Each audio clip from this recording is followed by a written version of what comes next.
আমাকে এখানে চাকরির জন্য টাকা হয়নি। তাইলে স্যার তোমাকে বিয়ের জন্য। স্যার আমি গরিব মানুষ, এটা ঠিক আছে, কিন্তু স্যার আমি তো বিয়ে পাস ফার্স্ট ক্লাস পাইছি। তারপরে স্যার আমার এটা কি বলেছে? কাজের মেয়ের সাথে কেন বিয়ে দেবো? ওই তো তোমাকে বিয়ে দেবো ওর সাথে। বসো। এবারে মালিক নীলিমা। আমি বিয়ে পাস, এটা ঠিক আছে স্যার, কিন্তু এত তো স্যার শিক্ষিত না যে স্যার কোটিপতি বাড়িওয়ালার লগে আমার বিয়া দেবেন স্যার। আমার তো স্যার ওই কাজের মায়ের মাসের যে বেতন ওইটাই তো আমার নাই স্যার। এটা অবশ্য ঠিক বলেছো। কে অপমান করবে? এই যে জি বসো। আমার নাম নীলিমা। আমার নাম তপু। পড়াশোনা বিয়ে পাস ফার্স্ট ক্লাস। ফ্যামিলিতে কে কে আছে? পরিবারে তো কেউ নাই, বাবা মা মারা গেছে সে তো অনেক বছর। আপনার লাইফের এইম কি? আমার নিজের জীবনে তো সেরকম কোনো এম নাই, বাইসে আসছি এটাই তো অনেক বড় ব্যাপার। বাবা মার জন্য তো আর কিছু করতে পারি নাই। আমার হাজবেন্ড মারা যান আমি যখন 6 মান্থসের প্রেগনেন্ট। আমার একটা মেয়ে আছে, ওর বয়স 6 বছর। ওকে নিয়ে আমার জীবন। জি আপনি বসেন। ফুপা পেপে তোমরা একটু ভিতরে আসো তো। তুমি বসো বাবা। ফুপা ছেলেটা ভালো। কথা শুনে তাই মনে হলো, মানে একটু বেশি সহজ সরল। চাপ নিস না তো, এখনই বিয়ে করতে হবে এমন তো না। তুই চাপ নিস না, আমি আরো খুঁজি দেখি। ওকে, আমি ওকে বিয়ে করবো, তবে এখন পাবলিক করবো না। বুঝতেই তো পারছো, ওনার সাথে আমার অ্যাডজাস্ট করতে একটু সময় লাগবে, আর ওনাকেও একটু আমার রেডি করে নিতে হবে। আমারও মনে হয় সেটাই। শুনুন, আপনাকে আমার ব্যাপারে কিছু বলার ছিল। আমার বাবা দীর্ঘদিন জাপানে ছিলেন। জাপানে থাকাকালীনই উনি জাপানিজ এক ভদ্রমহিলাকে বিয়ে করেন। মূলত উনি আমার মা। কিন্তু বিয়ের পরে আমার বাবা এই দেশেই থাকতে চান। আমার মা এতে রাজি হনে। আমার মা জাপানে ফেরত চলে যান, আর আমি এখানে বাবার সাথে থেকে যাই। তারপর এই তো বাবা মারা যাওয়ার পর থেকে আমি মূলত বাবার এই বিজনেস সামলাচ্ছি। আচ্ছা, আপনার আমাকে বিয়ে করতে কোনো আপত্তি নেই তো? আপনি আমাকে বিয়ে খুব করি। আপনার আপত্তি আছে? মামা, তুমি জানো উনি তোমার কি হন? না, জানি না। উনি তোমার পাপা হন। পাপা একটু গলি।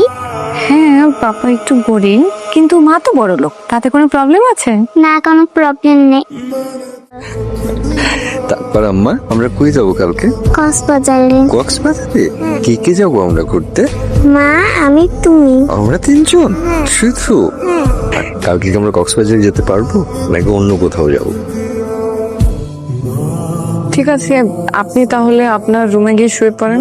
আশা করি আপনি আমাকে বুঝতে পারছেন। না, আশা করি। না না, ভুল বুঝবো কেন? আপনি যে আমারে বিয়ে করছেন এইটাই তো একটা অষ্টম আশ্চর্যের ব্যাপার। সবাই তো আসলে বড় লোক স্বামী খুঁজছে, মানুষটা কেউ খুঁজে না।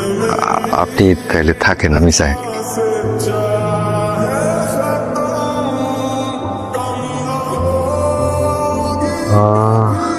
এইখানে ব্যথা? এখানে অনেক ব্যথা ডাক্তার। ব্যথা ব্যথা? এখানেও ব্যথা করছে ডাক্তার। এখানেও ব্যথা। এখনই কমে যাবে, মেডিসিন লিখে দিচ্ছি। তাড়াতাড়ি লিখে দেন আম্মা। দিচ্ছি বাবা, দিচ্ছি।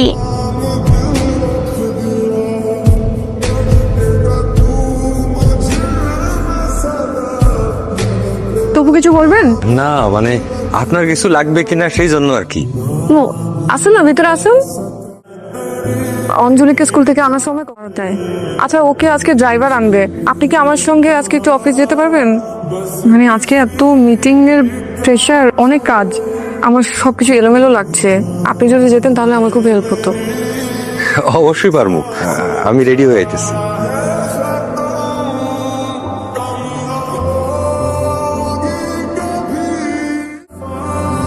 আপনি খুব ভালো একটা কাজ করেছেন মিস নীলিমা। দেরিতে হলেও একজন পিএস নিয়েছেন। আসলে সব কাজ তো আর একা করা পসিবল না। যাই হোক, আপনার একটা চাপ কমেছে আমার মনে হয়। By the way, raw materials আপনার কোম্পানিতে যত লাগে আমরা কিন্তু কেপেবল, কোনো অসুবিধা নেই।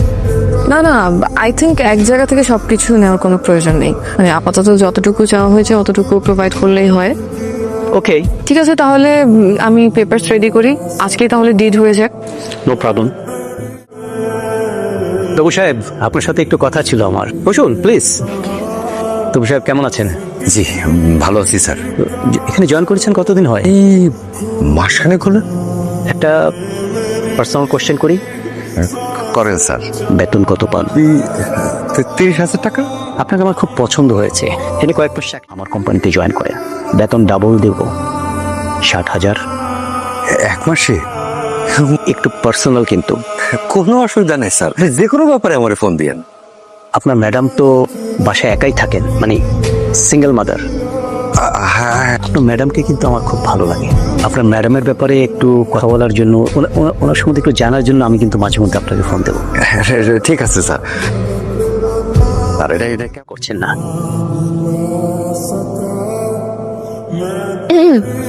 আপনি কি আমার উপর রাগ করেছেন? না না, রাগ করবো কেন?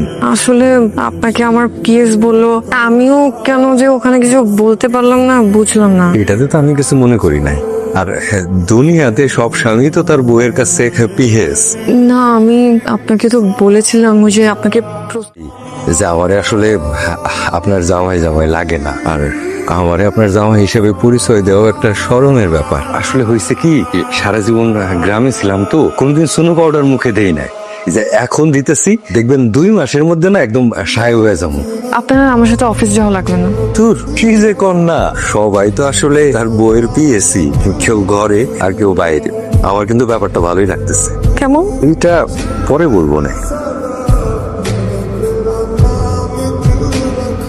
শিট, ফাইলটা তো এটা মেন ফাইল ছিল, এটা ওপেন হচ্ছে না। তাহলে আমি একটু দেখি। আপনি ম্যাক চালাতে পারেন? কম্পিউটার তো শিখছিলাম, সব কম্পিউটারই চালাইতে পারি। রিল্যাক্স।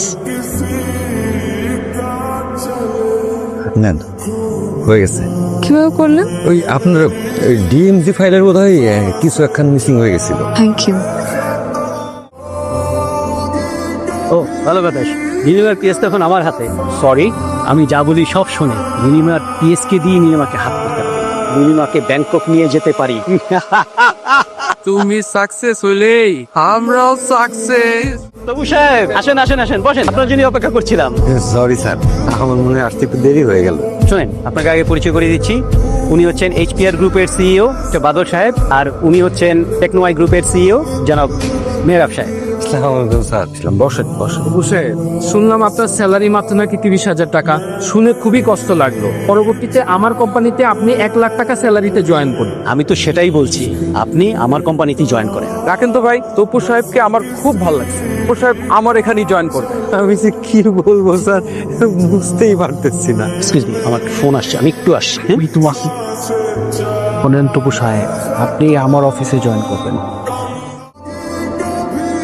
আমার সেফটি পিনটা একটু খুলে দেন তো।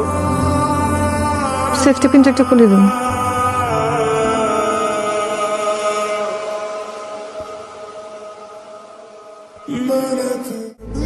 গুড মর্নিং পাপা। গুড মর্নিং আম্মু।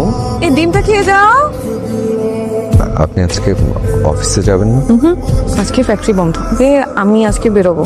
ওই যে আমাদের যে জার্মানির কোম্পানির সাথে আমরা কাজ করি, ওই কোম্পানির সিইও উনি আবার বাংলাদেশি। সো আজকের জন্য একটা পার্টি থ্রু করছে, যেখানে আরো অনেক কোম্পানির সিইওরা থাকবেন।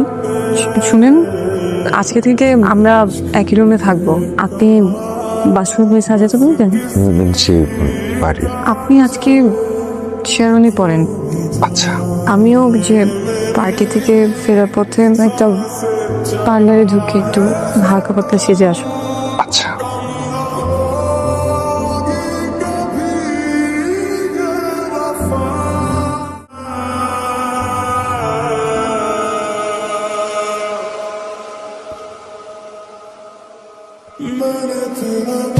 Ladies and gentleman, good evening. আপনারা সকলে আমার ইনভিটেশনে এই আয়োজনে এসে এই সন্ধ্যাকে বিশেষভাবে আলোকিত করেছেন, তার জন্য সকলের কাছে আমি বিশেষভাবে কৃতজ্ঞ। আমি সাইমুম জামি তপু, টেনকুডি গ্রুপের সিইও। সঙ্গে আমার একটা দীর্ঘদিনের সম্পর্ক আছে, কিন্তু আমাদের সামনাসামনি কখনো দেখা হয়। একটা বিশেষ কারণ, কাজের কারণে এবং ব্যবসায়িক কারণে অধিকাংশ সময় আমার জার্মানিতেই থাকা হয়েছে। আর এই আনন্দঘন মুহূর্তে আমি আমার জীবনের সবচেয়ে গুরুত্বপূর্ণ দুজন মানুষের সঙ্গে তাদেরকে পরিচয় করিয়ে দিতে চাই। আমার স্ত্রী, আমার বেটার হাফ নীলিমা রহমান, এবং আমাদের একমাত্র রাজকন্যা অঞ্জলি রহমান। আমি আশা করছি আমাদের যে জার্নি